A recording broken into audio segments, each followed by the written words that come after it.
আজ আমরা যাচ্ছি বর্তমান সময়ে কুষ্টিয়ার সবথেকে বেশি হাইপড চায়ের দোকান জাফর মামার স্পেশাল চায়ের দোকানে। যদিও আমি ফুড রিভিউয়ার না, তবে চাটা খেয়ে কেমন লাগলো এটা শেয়ার করব আজকের আমার এই ভিডিওতে।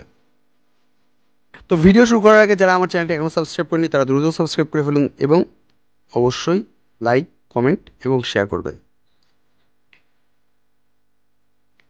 জাফর মামার স্পেশাল চায়ের দোকানে আসতে হলে আপনাকে প্রথমে আসতে হবে কুষ্টিয়ার লাইনি বটতলাতে। সেখান থেকে রিক্সা বা হেঁটে চলে আসতে পারেন জাফর মামার চায়ের দোকানে। চায়ের দোকানে গিয়ে প্রথমে যেটা ভালো লেগেছে সেটা হচ্ছে বসার পরিবেশ। একটা ছোট খালের পাড়ে বসে এমন একটা চা, জাস্ট ভাবেন, মানে অন্যরকম একটা ফিলিংস।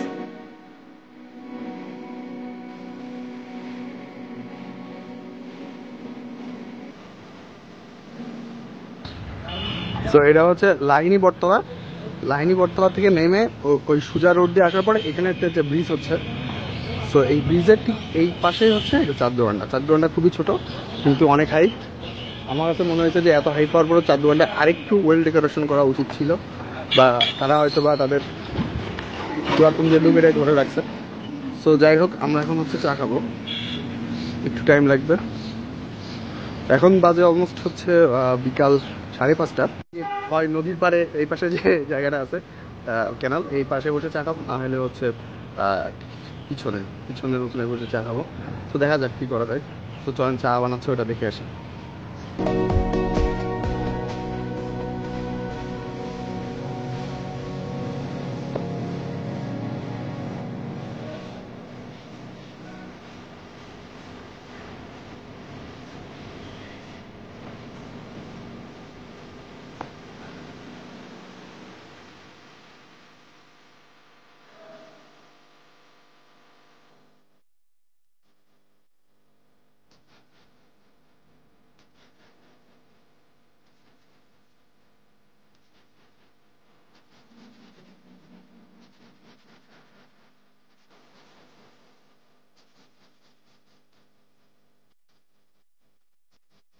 এটা হচ্ছে আমাদের তিনজনের চা।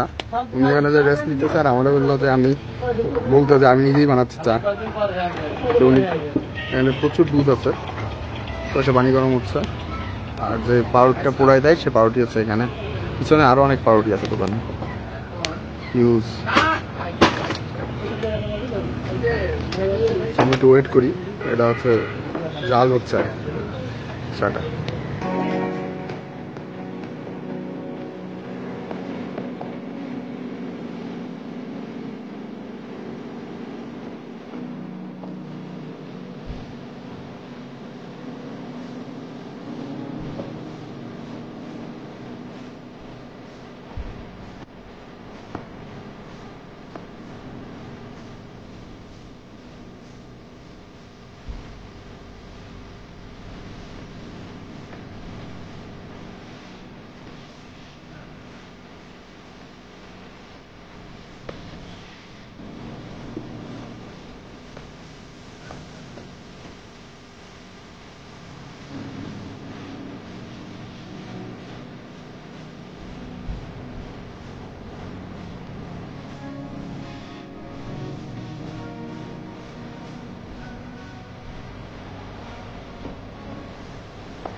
আসছে না।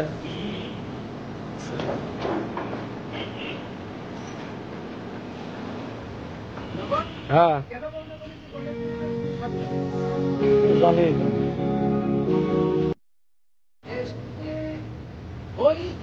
আগে যে গানে ভাগছে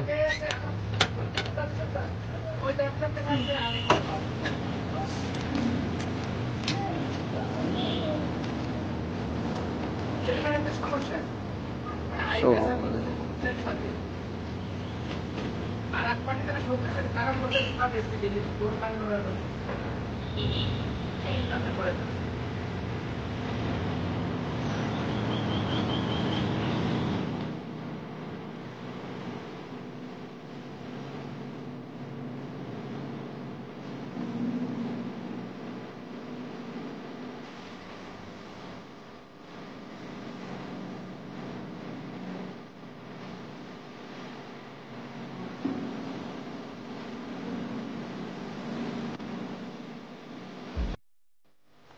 আমার কাছে চাটা মোটামুটি বেশ ভালো লেগেছে। যদি সত্যি কথা বলি, চা খেয়ে অন্যরকম কিছুই মনে হয়নি। নর্মাল চা, তবে একটু ঘন এবং স্বরের পরিমাণ বেশি। তো এই ছিল আমার আজকের ভিডিও ভালো লাগলে অবশ্যই লাইক, কমেন্ট এবং শেয়ার করে আমাকে সাপোর্ট করবে। আল্লাহ হাফেজ।